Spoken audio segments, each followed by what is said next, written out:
देखिए, हमारे लिए ये बहुत ही ज़्यादा खुशी का मौका है। अल्लाह तबारक व तआला की मदद हुई और जो मौसम के ख़तरात हम सोच रहे थे, उससे भी अल्लाह ने हिफाज़त की और एक बहुत ही कामयाब तरीन इजलास आज यहाँ मुनक़िद हुआ है, जिसमें हज़ारों की तादाद में पूरे शहर के दूर-दूर इलाकों से भी ख़वातीन सुना है, हम सब ने सुना है और ये पैगाम इस मैदान से दिया गया है कि हम सब मुत्तहिद हैं और इस मुल्क की तरक्की के लिए, इसके तहफ़्फ़ुज़ के लिए, इसके दस्तूर के तहफ़्फ़ुज़ के लिए और हमारी शरीयत के तहफ़्फ़ुज़ के लिए ख़वातीन इस्लाम ने ये पैगाम दिया है कि मर्दों के शाना बशाना वो खड़ी हुई हैं और कभी भी कि कोई भी मौका आए, हर तरह की कुर्बानियों के पेश करने का उन्होंने अज़्म हौसले का इज़हार भी किया है। हमारा बड़ों की तरफ से कुछ हिदायत भी दी गई हैं और उम्मीद है कि उन हिदायत पर हम सब अमल करेंगे और ये तहरीक जारी रहेगी और कामयाबी के साथ जारी रहेगी और उस वक्त तक जारी रहेगी जब तक कि मरकज़ी हुकूमत उस काले क़ानून को वापस न ले ले जिसके ख़िलाफ़ हम आज यहाँ जमा हुए हैं। जी, ये all India Muslim personal law board की जो ब्रांच कर्नाटक की है, उसमें जो वुमेन विंग है शोबे ख़वातीन, उसका ये इजलास था और माशाल्लाह बहुत बड़ी तादाद में पूरे बेंगलुरु से ख़वातीन आई थी। उन्हें ये बताना था कि वक्फ का जो कानून ज़ालिमाना कानून बनाया गया है, इसके सिलसिले में अगर आपको आवाज़ दी जाए तो आपको तैयार रहना है, मैदान में आना है। तो अल्हम्दुलिल्लाह जैसे आज आए हैं, उन्होंने इरादा ज़ाहिर किया है, अपने जज्बात का इज़हार किया है, वो हमारे शाना बशाना है। ये बहुत सौ को मालूम नहीं है कि कानून आया है करके बोलते हैं, तो कानून क्या है करके मालूम नहीं, उनको कन्फ्यूजन है। तो ये कानून के बारे में सिर्फ इतना बताया गया है कि जो कानून लाया गया है वो हमें नुकसान पहुंचाने के लिए लाया गया है, हम उसका विरोध करते हैं। मुमकिन है कि कुछ लोग, हालांकि आज भी तफसील से बात आई, खवातीन पूरी तरीके से इसको समझ चुके हैं। मसलन वक्फ यूज़र को आप जो है डॉक्यूमेंट पूछेंगे, वक्फ यूज़र ख़त्म करेंगे, 400 साल से जो जायदाद मस्जिद में नमाज पढ़ी चली आ रही है, आप उसके कागजात पूछेंगे, उसकी सबसे बड़ी दलील यही है कि वहाँ नमाज पढ़ी जा रही है 400 साल से, कब्रिस्तान में मुर्दे दफन किए जा रहे हैं, फिर आप दस्तावेज कैसे पूछ रहे हैं? तो जाहिर सी बात है ये चीज़ें सब समझाई गई हैं, समझी हुई भी हैं। इंशाअल्लाह ज़रूरत पड़े तो जवाब भी देंगे।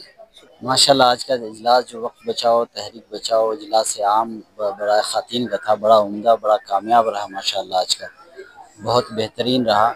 ये सब तमाम काविशें बहुत महीनों से चल रही थी, अल्लाह ने बहुत कामयाब किया और बहुत उम्दा रहा आज का प्रोग्राम माशाल्लाह। और ये किस तरह यानी कि नतीजा किस तरह पहुंचेगा, ये बिल जो अमेंडमेंट है वो हमारे इतने प्रोटेस्ट सब करने के इसको स्टॉप किया जाएगा? जी जी बिल्कुल, इंशाल्लाह अदालत में है चैलेंज। देखिए उम्मीद है कि इंशाल्लाह जिसका फैसला अच्छा आएगा हम लोग के हक में आएगा इंशाल्लाह। ನಾನು ಸೈಯದಾ ಶಗುಫಾ ಕೌಸರು.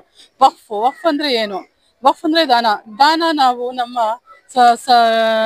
ಕಮ್ಯುನಿಟಿನಲ್ಲಿ ದಾನ ಮಾಡ್ತಾರೆ, ಎಲ್ಲಾರ ಕಮ್ಯುನಿಟಿನಲ್ಲಿನೂ ಮಾಡ್ತಾರೆ. ಅವ್ರವ್ರ ದಾನ ಅವ್ರಿಗೆ ತಕ್ಕಾಗೆ ಮಾಡ್ತೀರಾ. ಅವ್ರಿಗೆ ಅವರು ಸಂಪತ್ತಿ, ಅವರು ಮುಂದಿನ ಜನರಿಗೆ, ವ್ಯವಸಾಯ ಕುಲಕ್ಕೆ, ಅವ್ರಿಗೆ ಎಲ್ಲ ಚೆನ್ನಾಗಾಗಕ್ಕೆ ಎಲ್ಲ ಮಾಡಿದ್ದೀವಿ. ಅದು ಬೇರೆಯವರು ಹೇಗೆ ತಗೊಂಡು ಇದು ಮಾಡೋಕ್ಕಾಗುತ್ತೆ? ನಮ್ಮ ಸಂವಿಧಾನ ನಮಗೆ ಹಕ್ಕು ಕೊಟ್ಟಿದೆ. ನಾವು ನಮ್ಮ ವಕ್ಫ್ ಮಾಡಿ ಅದನ್ನ ನಾವೆಲ್ಲ ಹಂಚಬೇಕು. ಬಡವರಿಗೆ ಆಸ್ಪತ್ರೆ ಕಟ್ಟಬಹುದು, ಸ್ಕೂಲ್ ಕಟ್ಟಬಹುದು, ಏನೇನು ಅದರಿಂದ ಉಪಯೋಗ ಆಗುತ್ತೆ ಅದೆಲ್ಲ ಮಾಡಬಹುದು. ನಾವು ನಮ್ಮ ಧರ್ಮನಲ್ಲಿ ನಾವು ನಾವು ಮಾಡಕ್ಕೆ ನಮ್ಗೆ ಕೊಡ್ತಾ ಇಲ್ಲ.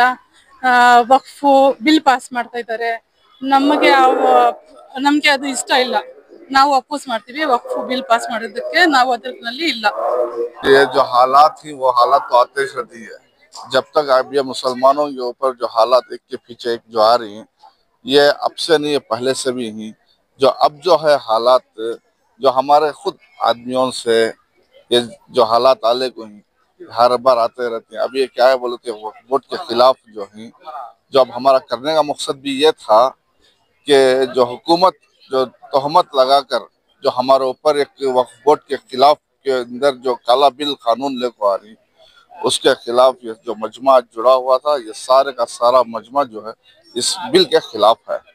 तो इसलिए ये जो वक्फ जो है ये हर कैस्ट के अंदर है, हिंदू, मुसलमान, सिख, ईसाई, हर एक के पास ये वक्फ है, तो इसके अंदर से जो सिर्फ हमारे मुसलमानों के वक्फ के ऊपर ये तहमत लगाना, ये काला कानून लेकर आना, इसके हम सब जो है सख्त खिलाफ हैं। ये कानून, ये बहुत से इनको मालूम ही नहीं है कि ये काला कानून में क्या क्या किया गया, तो इसमें क्या है? नहीं, इसके अंदर क्या है, जो जैसा कि क्रिश्चियंस हैं, गुरुद्वार हैं, हिंदू के जो उनके ट्रस्ट जो होते हैं, उसके अंदर सिर्फ उन्हीं के आदमी लोग रहते हैं। अभी मुसलमान के जो ट्रस्ट वक्फ है, इसके अंदर सिर्फ मुसलमान हैं। अब हुकूमत क्या चाह रही है कि इसके अंदर हम हुकूमत से गैरों को भी तब इसके अंदर एंट्री कराएंगे। तो हमें हमारे तरफ से ये कह रहे हैं कि हमें ये नहीं होना। जो वक्फ की जो जिसकी तरतीब है, ये जैसा कि हिंदू के अंदर जो ट्रस्ट है उसकी तरतीब हिंदू लोग को मालूम है, गुरुद्वार की तरतीब गुरुद्वारों के अंदर उन लोग सिखों को मालूम है।